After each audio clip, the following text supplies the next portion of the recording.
Yeah, good morning everyone. Today we are doing videography on the topic of frequency. Then we'll differentiate between AC versus DC, that is alternating current versus domestic current, and then domestic electrical circuit. All of these are parts of magnetic effects of current only. Okay. So to start with, the generator, electric generator and its working, electric motor and its working are not there in the syllabus, but there is a topic associated with it called how the frequency, alternating current. बेटा जो alternating current होता है उसे AC बोलते हैं short में, और जो D डॉट C यानी डायरेक्ट करंट होता है, जैसे अगर कोई बैटरी है तो उससे हमें डायरेक्ट करंट मिलेगा, 5 एम्पियर की है सपोज, तो 5 एम्पियर का ही लगातार करंट मिलता रहेगा, यूनी डायरेक्शनल होता है। लेकिन ऑल्टरनेटिंग करंट हाउस होल्ड में पैरेलल सर्किट में यूज होता है, उसमें जो है साइनोसोइडियल वेरिएशन होता है, मतलब वेव फॉर्म की फॉर्म में होता है। जब वो वेव फॉर्म प्रिंसिपल एक्सिस को टच करता है, जीरो पर, लाइन ऑफ जीरो डिस्टर्बेंस को टच करता है, तो उस समय आप उससे, अगर आपको एसी लग भी गया है, गलती से लग रहा है, इलेक्ट्रिक शॉक लग रहा है एसी के द्वारा, तो आप उससे अपने आप को छुड़वा सकते हो। ठीक है।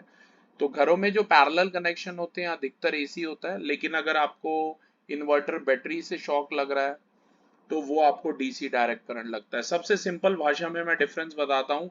ऑल्टरनेटिंग करंट से आप अपना छूट सकते हो, लेकिन डीसी से व्यक्ति उसके साथ चिपक भी जाता है, करंट लगेगा। तो डीसी से जो शॉक लग रहा है वो कहीं ज्यादा डेंजरस है। लेकिन जो ऑल्टरनेटिंग करंट है इसे हम लॉन्ग डिस्टेंस तक कम्युनिकेट कर सकते हैं। ठीक है ना। तो ऑल्टरनेटिंग करंट जो होता है इंडिया में जो प्रोड्यूस होता है उसकी फ्रीक्वेंसी लगभग 50 हर्ट्ज होती है। यानी इसका मतलब क्या है, इसका मतलब है कि कॉइल का जो रोटेशन होगा वो 50 रेवोल्यूशंस पर सेकंड के हिसाब से होगा। एक रेवोल्यूशन ऑफ कॉइल का मतलब है करंट अपनी डायरेक्शन दो बार चेंज करता है। तो 50 रेवोल्यूशन के अंदर करंट अपनी डायरेक्शन कितनी बार चेंज करेगा? 100 टाइम चेंज करेगा। तो एसी सप्लाई जो है इंडिया में वो रिवर्स करेगी अपनी डायरेक्शन 100 टाइम। कितने सेकंड में? एक सेकंड में। या हम ये भी कह सकते हैं हर 1/100 ऑफ सेकंड के लिए करंट की जो डायरेक्शन होगी वो चेंज होगी। तो हर टर्मिनल कॉइल का पॉजिटिव रहेगा एक सेकंड के 100वें पार्ट के लिए, यानी कि 100 पार्ट के लिए, और नेगेटिव रहेगा नेक्स्ट एक सेकंड के 100 पार्ट के लिए। हर जो टर्मिनल है, यही प्रोसेस तब तक होता रहेगा जब तक कोई भी एक्चुअल पॉजिटिव और नेगेटिव गेन नहीं हो जाता, चार्ज गेन नहीं हो जाता एसी जनरेटर के अंदर। ठीक है ना। एसी जनरेटर पावर स्टेशन में यूज होते हैं ताकि इलेक्ट्रिसिटी पैदा हो सके, और फर्दर हमारे घरों में भी सप्लाई होते हैं। आजकल के दिनों में आपने देखा होगा बहुत सारे कार्स के अंदर भी एसी जनरेटर ही फिक्स होते हैं, उन्हें ऑल्टरनेटर भी कहते हैं। बाइसिकल डायनामोज ये आप अपने मॉडल में बना सकते हो। ठीक है ना। जब आप बाइसिकल का पेडल करोगे रात के समय, उसके साथ वो छोटी सी एलईडी अटैच कर लो तो उसके व्हील कप्स में वो लाइट जलेगी। ठीक है। तो इस तरीके से हम सिंपल एक एसी जनरेटर बना सकते हैं। वैसे तो जनरेटर कोर्स में नहीं है, आप बस ये फंडा याद रखना, फ्रीक्वेंसी 50 हर्ट्ज वाला, और हर एक सेकंड में डायरेक्शन कितनी बार चेंज होती है? 100 टाइम। या आप कह सकते हो हर 1/100 ऑफ सेकंड के लिए डायरेक्शन चेंज होती है। ये राइट साइड पे यहाँ देख सकते हैं आप, लेफ्ट फिगर 33 में, ये कोई पावर हाउस जनरेटर है जो इलेक्ट्रिसिटी प्रोड्यूस कर रहा है, जिसके अंदर एक इलेक्ट्रोमैग्नेट फिक्स है, और ये एक बाइसिकल डायनामो है। ठीक है। बाइसिकल डायनामो एक रोटेटिंग मैग्नेट भी होता है inside a fix coil of wire, रखना। ठीक है। तो क्लास डीसी जनरेटर और ये सब ईएमआई वगैरह नहीं है अब सिलेबस में। ठीक है। तो ये सब ना करते हुए अब हम एक जो लास्ट टॉपिक हमारा रह गया है, पिछले 3-4 साल से ये सिलेबस में नहीं था पर इस साल फिर से ये इंक्लूड हो गया, इसे कहते हैं डोमेस्टिक इलेक्ट्रिकल सर्किट। ठीक है ना।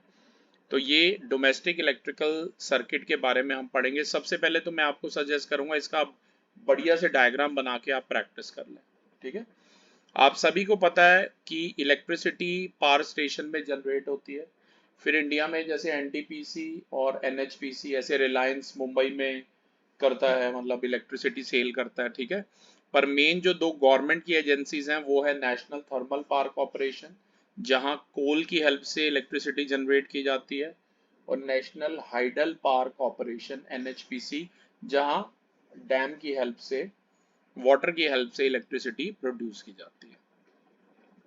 देखिए इलेक्ट्रिसिटी पावर स्टेशन में जनरेट की जाती है और हमारे घरों में दो थिक कॉपर वायर्स के द्वारा या एल्यूमिनियम वायर्स के द्वारा लाई जाती है। जैसे कि आपने इलेक्ट्रिक पोल्स पर काफी वायरिंग देखी होंगी, ठीक है। इलेक्ट्रिक पोल हमारी गली में, हमारी लेन्स में आपको दिख जाएंगे। यहाँ दो इंसुलेटेड वायर मेन होती है, एक होती है कैपिटल एल, एक होती है कैपिटल एन। कैपिटल एल का मतलब है लाइव वायर और कैपिटल एन का मतलब है न्यूट्रल वायर, ठीक है। जो लाइव वायर होती है उसका पोटेंशियल 220 वोल्ट पे रखा जाता है और जो न्यूट्रल वायर होती है उसको 0 वोल्ट पे रखा जाता है। तो फिर फॉर्मूला वही लगता है बेटा, delta V is equal to V2 minus V1, change in potential difference यानी चेंज इन वोल्टेज का जो फॉर्मूला था। V2 है 220 और V1 है 0 वोल्ट, तो ये 220 वोल्ट ऐसे आ जाता है, ठीक है। कैपिटल एल हमारी लाइव वायर है, कैपिटल एन जैसा कि आप देख सकते हैं ये न्यूट्रल वायर है। फिर ये जो लाइव वायर है ये मेन फ्यूज में से होके जाती है, आपने ट्रांसफार्मर भी देखे होंगे, ठीक है ना, अपने लेन के एंड पर ही, लोकेलिटी के एंड पर ही। तो इसके बाद ये हमारे घरों में आती है वायरिंग, बाहर मीटर लगे होते हैं, आपने देखा ही है। लाइव वायर काफी सारा मेन जो इलेक्ट्रिक शॉक होता है उसी में होता है। कई बार न्यूट्रल में भी गलती से आ जाता है करंट, वोल्टेज आ जाती है, जिस वजह से नेट वोल्टेज जो है डिम हो जाती है, delta V equal to V2 minus V1 लगता है। तो 220 मान लो उसमें आ रही है और न्यूट्रल वायर में मान लो 40 वोल्ट आ रही है, तो 180 वोल्ट की सप्लाई आएगी। कभी भी ऐसे हो वोल्टेज फ्लक्चुएशन हो, आपको घर के जितने हैवी डिवाइसेस है जैसे कि इलेक्ट्रिक मोटर, माइक्रोवेव, रेफ्रिजरेटर या टीवी, फ्रिज का टीवी खासकर, इन्हें बंद कर देना चाहिए इनके मेन उससे। और मैं तो सजेस्ट करूंगा मेन जो एमसीबी है वही ऑफ कर दें, वरना ये सब के खराब होने के चांसेस होते हैं। अब ध्यान से देखिए, लाइव वायर सबसे पहले एक मेन फ्यूज लगा होता है, या आपने पुराने घरों में अधिकतर देखा होगा, इसमें रेड कलर की लाइट भी होती है, फ्लक्चुएट करती रहती है। मेन फ्यूज एक लगा होता है, कई बार आपके घर में शॉर्ट सर्किटिंग वगैरह होता है तो ये main fuse he blow of करता है सबसे पहले। उसके बाद है इलेक्ट्रिसिटी मीटर। इलेक्ट्रिसिटी मीटर आप इलेक्ट्रिसिटी डिपार्टमेंट के द्वारा हर घर में, जिस घर में सप्लाई जा रही है वो लगाया जाता है। और the work of electricity meter is to record the consumption of electricity in kilowatt hour. आपको पता है 1 किलोवाट आवर 1 यूनिट होता है, तो ये सारा डेटा कौन रिकॉर्ड करता है? इलेक्ट्रिसिटी मीटर रिकॉर्ड करता है। मीटर से फिर यहाँ देखिए मेन स्विच में जा रही है वायरिंग, ये मेन स्विच आप देख सकते हैं। आजकल तो एमसीबी आ गई हैं, एक्चुअली आजकल फ्यूज की जगह फ्यूज ब्लो ऑफ हो जाता था, कई बार रात को जल जाता था, तभी एमसीबी, आजकल एमसीबी का पैनल लगता है। एमसीबी का फुल फॉर्म है मिनिएचर सर्किट ब्रेकर्स। फिर एक ये कंज्यूमर फ्यूज लगा होता है, ऐसे न्यूट्रल वायर भी आप देख सकते हैं। अर्थिंग, अर्थिंग एक बड़ा इंपॉर्टेंट फंडा है, आजकल तो यहाँ घरों में कराते नहीं है, मैंने एक आध जगह पर ही देखी है अर्थिंग अच्छे से सक्सेसफुल होते हुए। अरावली हिल्स वाला जो एमवीएन है वहां पर देखी थी। अर्थिंग कराने के लिए क्या करते हैं, ग्रीन कलर की थिक सी वायर होती है, उसे मीटर के एक एंड से कनेक्ट करते हैं और दूसरे एंड को अर्थ के अंदर डक कर देते हैं। क्योंकि ग्राउंड यानी अर्थ का जो पोटेंशियल होता है वो 0 वोल्ट होता है, कभी भी आपको जमीन से करंट नहीं लगा होगा, वॉल से फिर भी लग जाता है, ठीक है, इसी वजह से। और ये सारे कनेक्शन आप अपने घर के देख सकते हैं, ये पैरेलल में होते हैं ताकि सेम वोल्टेज 220 वोल्ट की सप्लाई हो और हर डिवाइस का अपना इंडिविजुअल स्विच हो। दो तरीके के बेटा सर्किट होते हैं, मैंने पहले भी बताया, एक छोटा वाला सॉकेट जैसे कि आप सामने देख रहे हो, छोटा वाला सॉकेट 5 एम्पियर का होता है बेटा, और बड़ा वाला पावर सर्किट होता है। छोटा वाला लाइटिंग सर्किट ये 5 एम्पियर के होते हैं और बड़ा वाला पावर सर्किट ये 15 एम्पियर के होते हैं, ठीक है। ये दो ही आते हैं मार्केट में हाउस होल्ड की जहां तक बात है, ठीक है। तो ये तो था इसका सेटअप जो आपने समझा। ये जो फ्यूज यूज होते हैं इनकी हाई रेटिंग होती है लगभग 50 एम्पियर्स की। और दो लाइन वायर को मैंने बताया ना डायरेक्टली कहां से अटैच करते हैं हम, मीटर एम से, और ये सब मैंने आपको बता ही दिया, ठीक है। लाइटिंग सर्किट जो है वो लो पावर रेटिंग के डिवाइस जैसे कि electric bulb, tubelight, fans, radio, TV जो स्मॉल करंट ड्रॉ करते हैं उनमें यूज किए जाते हैं। जबकि पावर सर्किट ये 15 एम्पियर वाले माइक्रोवेव, इलेक्ट्रिक मोटर, रेफ्रिजरेटर ये सब इसमें यूज किए जाते हैं। हर जो डिस्ट्रीब्यूशन सर्किट है इसका एक सेपरेट फ्यूज होता है ताकि अगर शॉर्ट सर्किटिंग अकर हो एक सर्किट में तो उसका ही कॉरस्पॉन्डिंग फ्यूज ब्लो ऑफ करे, फूक जाए और बाकी सर्किट अनअफेक्टेड रह जाए। भाई ये टॉपिक बड़े अच्छे से समझने की और जीवन में भी अप्लाई करने की जरूरत है। अभी हमारे यहाँ NIT 1 में ही एक इंसिडेंस हुआ है, शॉर्ट सर्किटिंग की वजह से पूरा का पूरा कॉम्प्लेक्स ही जल गया। कम से कम उसके अंदर 40 ऑड शॉप्स थी, पूरा का पूरा बिल्कुल मिट्टी हो गया शॉर्ट सर्किटिंग की वजह से जो आग लगी थी। बाकी वहां पर ये कपड़ों जूतों इन सब का शोरूम था, सब जल गया। तो अगर ये टॉपिक अच्छे से पढ़ा हो और अप्लाई किया हो तो इन चीजों से आप बच सकते हैं, ठीक है। क्योंकि घर में भी आग लगने का शॉर्ट सर्किट एक बहुत बड़ा रीजन होता है, ठीक है। आपको ये बात याद रखनी है कि बहुत सारे डिस्ट्रीब्यूशन सर्किट जो होते हैं पैरेलल में लगाए जाते हैं, मैंने आपको बता ही दिया है क्यों।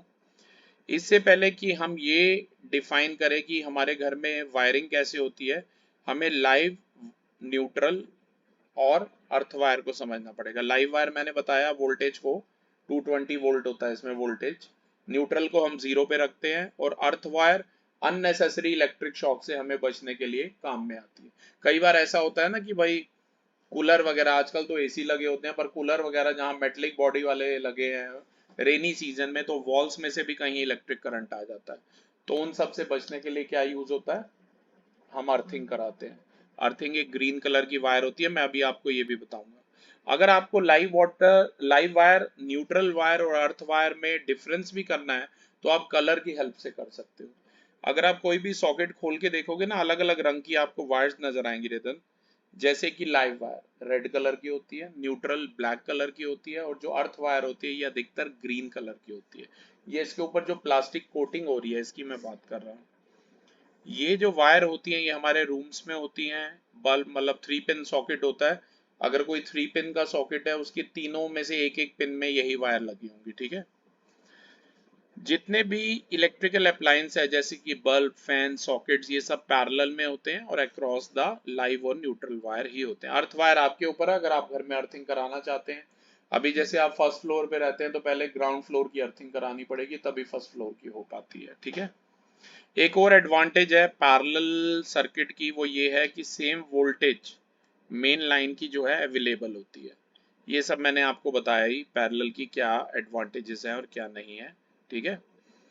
तो इसके बाद बात करेंगे हम कि इलेक्ट्रिक बल्ब में कैसे वायरिंग की जाती है। जैसे कोई बल्ब होल्डर है, इसको कनेक्ट किया जाता है लाइव वायर से एक स्विच S1 के थ्रू, और बल्ब होल्डर का जो दूसरा एंड है उसे न्यूट्रल वायर से कनेक्ट किया जाता है। जब आप स्विच को ऑन करेंगे तो बल्ब की मतलब सर्किट कंप्लीट हो जाएगा और बल्ब जल जाएगा, ग्लो अप हो जाएगा, ठीक है। इसके अलावा अगर कोई 3 पिन सॉकेट है तो जो लोअर टर्मिनल है सॉकेट कैपिटल टी का, उसको आप एक को लाइव वायर से लगाइए, दूसरे को न्यूट्रल वायर से लगाइए, और जो तीसरे ऊपर वाली पिन होगी उसे आप अर्थ वायर से लगाइए, ठीक है। ये चीज़ें बहुत ऑब्वियस हैं कि जो भी सर्किट अभी मैंने आपको पीछे दिखाया था, जो भी इलेक्ट्रिकल अप्लायंसेस प्रोवाइड किए गए हैं उन सबका सेपरेट स्विच लगाओ, ठीक है।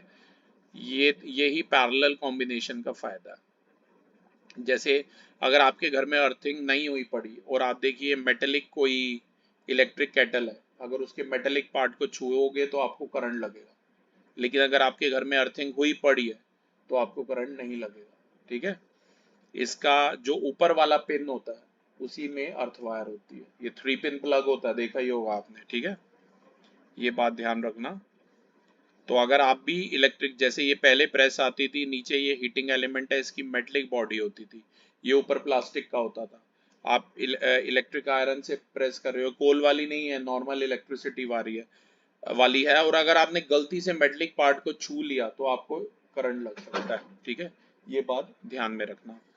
तो ये देखो जैसे ये 3 पिन प्लग है, एक पिन में क्या है, लाइव वायर, एक में न्यूट्रल वायर है, और एक में क्या है, अर्थ वायर है, ठीक है। ये इस तरीके से होता है कुछ। तो अगर आपने भी मेटलिक बॉडी को अर्थ कर देंगे इलेक्ट्रिक अप्लायंस की, तो आप अपने आप को इलेक्ट्रिक शॉक से बचा सकते हैं। कुछ ऐसा होता है दिखने में। ये ब्लैक वाली कौन सी है, न्यूट्रल, ऐसे कोटिंग होती है ऊपर, ठीक है ना, एक्स्ट्रा। ये रेड वाली लाइव वायर और ये ग्रीन वाली अर्थ वायर है। अब बात करेंगे इलेक्ट्रिक फ्यूज की। ये एक तरह का सेफ्टी डिवाइस होता है जो टिन प्लेटेड कॉपर वायर का बना होता है। टिन प्लेटेड कॉपर वायर क्यों, वो एलॉय का बना होता है, क्योंकि हल्का सा भी कहीं ओवरलोडिंग होगा, हीट होगा, तो वो अपने आप ही सर्किट का सप्लाई टूट जाएगा फ्यूज में। पर मैं फिर कहूंगा फ्यूज एक पुरानी टेक्नोलॉजी है, आजकल फ्यूज की बजाय हर कोई एमसीबी यूज करता है, ठीक है। अब फ्यूज से होता क्या है, एक्सट्रीमली लार्ज करंट जो है डोमेस्टिक वायरिंग में फ्लो कर सकता है। तो दो चीजें अब मैं समझाना चाहूंगा रेनन आपको, एक है शॉर्ट सर्किटिंग और एक है ओवरलोडिंग। अगर मेटेलिक पार्ट लाइव और न्यूट्रल वायर का आपस में टच करता है तो इस चीज को क्या कहते हैं, शॉर्ट सर्किटिंग कहते हैं, इससे आग भी लग सकती है, ठीक है। और ओवरलोडिंग ये राइट वाले फिगर में आप देख सकते हैं, अगर बहुत सारे इलेक्ट्रिकल अप्लायंसेस आप ये मल्टीपिन प्लग लगा के एक ही सॉकेट में लगा दें तो इस चीज को क्या कहते हैं, ओवरलोडिंग कहते हैं। इससे जितने भी डिवाइसेस इसमें अटैच हैं इसके साथ उन सबके खराब होने के चांसेस होते हैं। तो ओवरलोडिंग और शॉर्ट सर्किटिंग आपको अच्छे से समझना है, ठीक है, और अपने जीवन में भी याद रखना है आगे। फ्यूज के बारे में मैंने पहले ही आपको बताया, फ्यूज कुछ ऐसा लगता है दिखने में, जैसे आप सामने फिगर में देख सकते हैं। ये एक सेफ्टी डिवाइस है। इसमें ये देख रहे हो, ये जो फ्यूज वायर है, ये वाली वायर की मैं बात कर रहा था, ये जो फ्यूज वायर है ये टिन प्लेटेड कॉपर वायर होती है, अलॉय होता है। क्वेश्चन आता है यहाँ पर कॉपर वायर क्यों नहीं यूज होती, क्योंकि कॉपर वायर का हाई मेल्टिंग और बॉइलिंग पॉइंट होता है, वो हाई टेम्परेचर पे भी ब्रेक नहीं करेगी। लेकिन फ्यूज वायर जरा सा भी टेम्परेचर हाई होगा तो ये ब्रेक हो जाएगी। इसके ब्रेक होने से क्या होगा, वहां पर करंट की सप्लाई कट हो जाएगी। तो अगर शॉर्ट सर्किटिंग उस रूम में हुआ भी है तो उससे आगे नहीं फैलेगा। आई बात समझ। तो फ्यूज याद रखिएगा एक सेफ्टी डिवाइस है जिसमें शॉर्ट लेंथ है thin tin plated copper wire की, जिसका मेल्टिंग पॉइंट काफी लो है। वो मेल्ट कर जाता है और ब्रेक कर देता है सर्किट को अगर करंट एक एक्सीडेड सेफ वैल्यू से ज्यादा होता है। जो थिकनेस और लेंथ होती है फ्यूज वायर की वो डिपेंड करेगी कि कितना मैक्सिमम करंट आप उसमें से पास होने देते हैं। इलेक्ट्रिक फ्यूज वर्क करेगा हीटिंग इफेक्ट ऑफ करंट पर। ये यूज किया जाता है डोमेस्टिक वायरिंग जो हमारे मेन स्विच के जस्ट ऊपर या स्विच बोर्ड पर है उसे प्रोटेक्ट करने के लिए। फ्यूज वायर को याद रखिएगा हमेशा सीरीज में लगाते हैं इलेक्ट्रिक सर्किट के।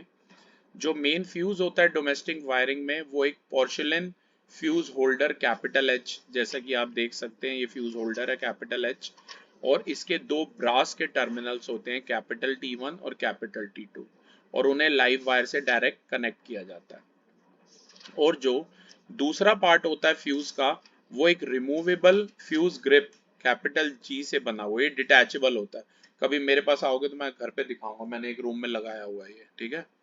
और आई रिमेम्बर एक बार रात को कॉलेज के टाइम में मैं पढ़ रहा था, शॉर्ट सर्किटिंग हुई मेरे रूम में, तो मैंने नीचे भागने की बजाय मेन स्विच को, मेन फ्यूज को बंद करने की बजाय मैंने क्या किया था, ये जो डिटैचेबल लगा हुआ था फ्यूज इसको अपने रूम से निकाल लिया था। तो वो शॉर्ट सर्किटिंग आगे नहीं फैल पाया था, ठीक है। तो फ्यूज ग्रिप में एक फ्यूज वायर होती है जो फिक्स होती है। फ्यूज ग्रिप को इंसर्ट किया जाता है फ्यूज होल्डर में जैसा कि आपको शो किया हुआ है, और जो सर्किट होता है डोमेस्टिक वायरिंग का फिर कंप्लीट हो जाता है। नॉर्मल सर्कमस्टांसेस में जब current with in the limit flow करेगा तो फ्यूज वायर ऐसे ही जुड़ी रहेगी और इलेक्ट्रिसिटी और इलेक्ट्रिक करंट प्रॉपरली फ्लो होता रहेगा। लेकिन अगर शॉर्ट सर्किट होता है और ओवरलोडिंग होती है तो करंट ज़्यादा हो जाएगा जिससे फ्यूज वायर हीट अप हो जाएगी, तो इसका जो मेल्टिंग पॉइंट होता है वो लो होता है जिस वजह से ये ब्रेक हो जाएगी और करंट की सप्लाई कट हो जाएगी, ठीक है। ये बात आप ध्यान में रखना कि हमें थिन वायर ही यूज करनी है फ्यूज वायर में, थिक वायर नहीं करनी, क्योंकि जो थिन वायर है उसका रेजिस्टेंस ज्यादा होगा। आपको पता है रेजिस्टेंस एरिया के इनवर्स प्रोपोर्शन में होता है, ठीक है। तो वायर जितनी थिन होगी उसका रेजिस्टेंस ज्यादा होगा, और हाई रेजिस्टेंस होने की वजह से जो करंट होगा वो कम फ्लो होगा। इससे देखिए हाई रेजिस्टेंस होने की वजह से हीटिंग इफेक्ट ऑफ करंट जो होगा वो ज्यादा होगा फ्यूज में, ठीक है ना।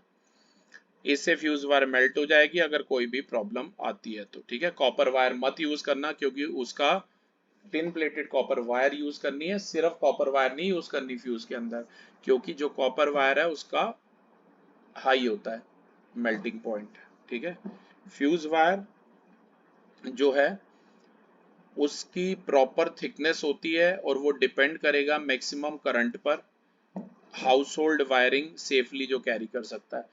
ये फ्यूज देखो, जो फ्यूज वायर है उनकी अलग अलग रेटिंग है जो मार्केट में अवेलेबल है, 1 ampere, 2 ampere, 3 ampere, 5 ampere, 10 ampere, 13 ampere और 15 एम्पियर के, ठीक है।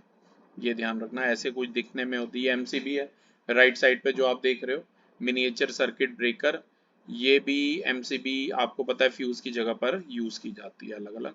और ये फिगर नंबर 45 में आप कार्टेज देख सकते हो फ्यूज की। ये प्रोटेक्ट करते हैं इंडिविजुअल इलेक्ट्रिकल अप्लायंसेस को। ये फ्यूज वायर एक और आप फिगर देख सकते हो, ये सिंबल होता है इलेक्ट्रिक फ्यूज का।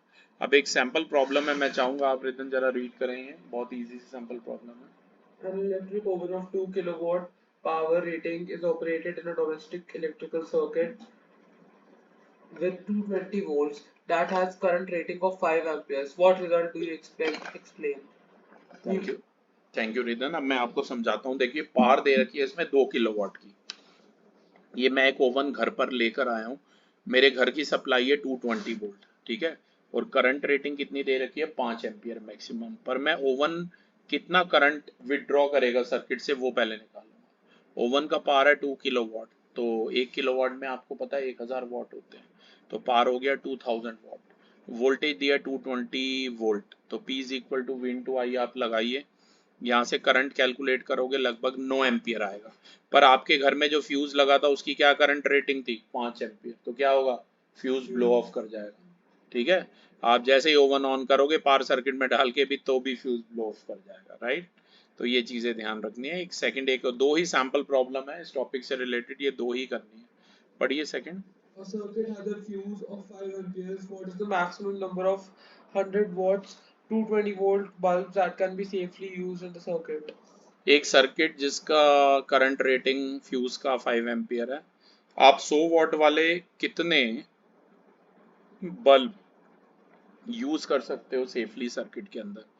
एक बल्ब का पावर 100 वाट है, ऐसे कितने मान लीजिए हम एक्स बल्ब यूज कर सकते हैं। तो पावर हो जाएगा 100 × x। वोल्टेज है 220 वोल्ट, करंट है 5 ampere. P is equal to V into I लगाइए। वही 100 × x को किससे कंपेयर करेंगे, 220 × 5 से। बाकी आपके कैलकुलेशन स्किल है, सॉल्व कर लीजिएगा, 11 आ जाएगा, ठीक है। एक ये दो और क्वेश्चन है, ये भी पढ़ लेते हैं। सैंपल प्रॉब्लम नंबर 3 पढ़िए। What precautions should be taken to avoid overloading of domestic electrical circuits? मैंने आपको बताया था ओवरलोडिंग में जितने भी हैवी डिवाइसेस हैं उन्हें आपको सिंगल सॉकेट में मल्टीपिन प्लग के साथ नहीं लगाना, तो आप अवॉइड कर सकते हैं, ठीक है। ओके। और सारे इकट्ठे ऑन भी नहीं करने। कई बार मैं देखता हूँ एसी भी दो दो चल रहे हैं, इलेक्ट्रिक मोटर भी चल रही है, वो भी ओवरलोडिंग ही होती है। अगर आपका सिंगल फेज का मीटर है तो लोड बहुत पड़ेगा उस पर, ठीक है। Sample problem 4। Give any two safety measures commonly used in domestic circuits and appliances. तो आपको बताइए, इसका आंसर बताइए, क्या दो सेफ्टी मेजर The आप। answer to this question is first provision of electrical fuse, second earthing of metal bodies of electrical appliances. ये तो काफ़ी सिंपल था, ठीक है। इसके बाद मैं बात करूंगा इलेक्ट्रिसिटी से। देखिए ये जो बेचारे काम करते हैं इलेक्ट्रिसिटी डिपार्टमेंट में, कई बार ऐसे एक्सीडेंट हो जाते हैं, ठीक है ना, कि अगर वो लाइव इलेक्ट्रिक वायर को टच कर लेते हैं तो सिवियर इलेक्ट्रिक शॉक लगता है। कई केसेस में व्यक्ति की जान भी जा सकती है। शॉर्ट सर्किटिंग से वायरिंग डैमेज हो जाती है, ओवरलोडिंग से इलेक्ट्रिक फायर भी लग सकती है। जो डिफेक्ट्स होते हैं हाउस होल्ड वायरिंग में, वो loose connection, defective switches, sockets, plugs, जिनसे स्पार्किंग और आग लगने के चांसेस होते हैं। तो क्या प्रिकॉशन आप लेंगे, ये तो जस्ट रिदन आप रीड कर लीजिए, ठीक है ना, वही it is more than enough जो प्रिकॉशन आपको लेनी चाहिए इलेक्ट्रिसिटी के यूसेज में। To avoid the hazards like electrical shocks or electrical wires, we should observe the following precautions in the use of electricity. First, if a person accidentally touches a live electrical wire or if an electric wire starts a fire in the house, the main switch should be turned off at once so as to cut off the electrical supply. This will prevent the fire from spreading. Precaution number 2, the person who happens to touch the live electric wire should be provided an insulated support of wood, plastic, or rubber. We should never try to pull away the person who is in contact with the live wire, otherwise, we will also get a shock. Precaution number 3, all the electrical appliances like electric iron, cooler, and refrigerator, etc., should be given earth connections to save ourselves from the high risk of electrical shocks. Even if the earth connection is there, we should avoid touching the metal body of an electric appliance when it is on. Precaution number 4, all the switches should be put in the live wire of the AC circuit, so that when the switch is turned off, the appliance gets disconnected from the live wire and there is no risk of electrical shock. Precaution number 5. We should never operate switches of electrical appliances with wet hands. These plugs should also not be inserted in the sockets with wet hands. This is because water conducts electricity to some extent. So touching the switches and the sockets with wet hands can lead to electrical shocks. Precaution number 6. The fuse should always be connected in the live wire of the circuit. The fuse wire should be of proper rating and material. We should never use a copper wire connecting wire as a fuse wire, because a copper wire has very high current rating, due to which a copper wire fuse cannot protect the wiring against short circuiting or overloading. Precaution number 7. The household wiring should be done by using good quality wires having proper thickness and insulation. All the wire connections with switches, sockets and plugs should be tight, and all the wire joints should be covered with insulated adhesive tapes. Defective switches, sockets and plugs should be replaced immediately. Precaution number 8. We should avoid working on a live circuit for repairs, etc. If, however, it is necessary to handle a live circuit, then rubber gloves and rubber shoes must be put on, and we should stand on a dry wooden board.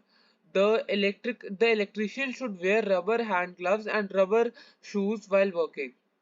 The tools used for electrical repairs, like testers, screwdrivers, pincers, etc., should have properly insulated handles made of wood or backlight plastic.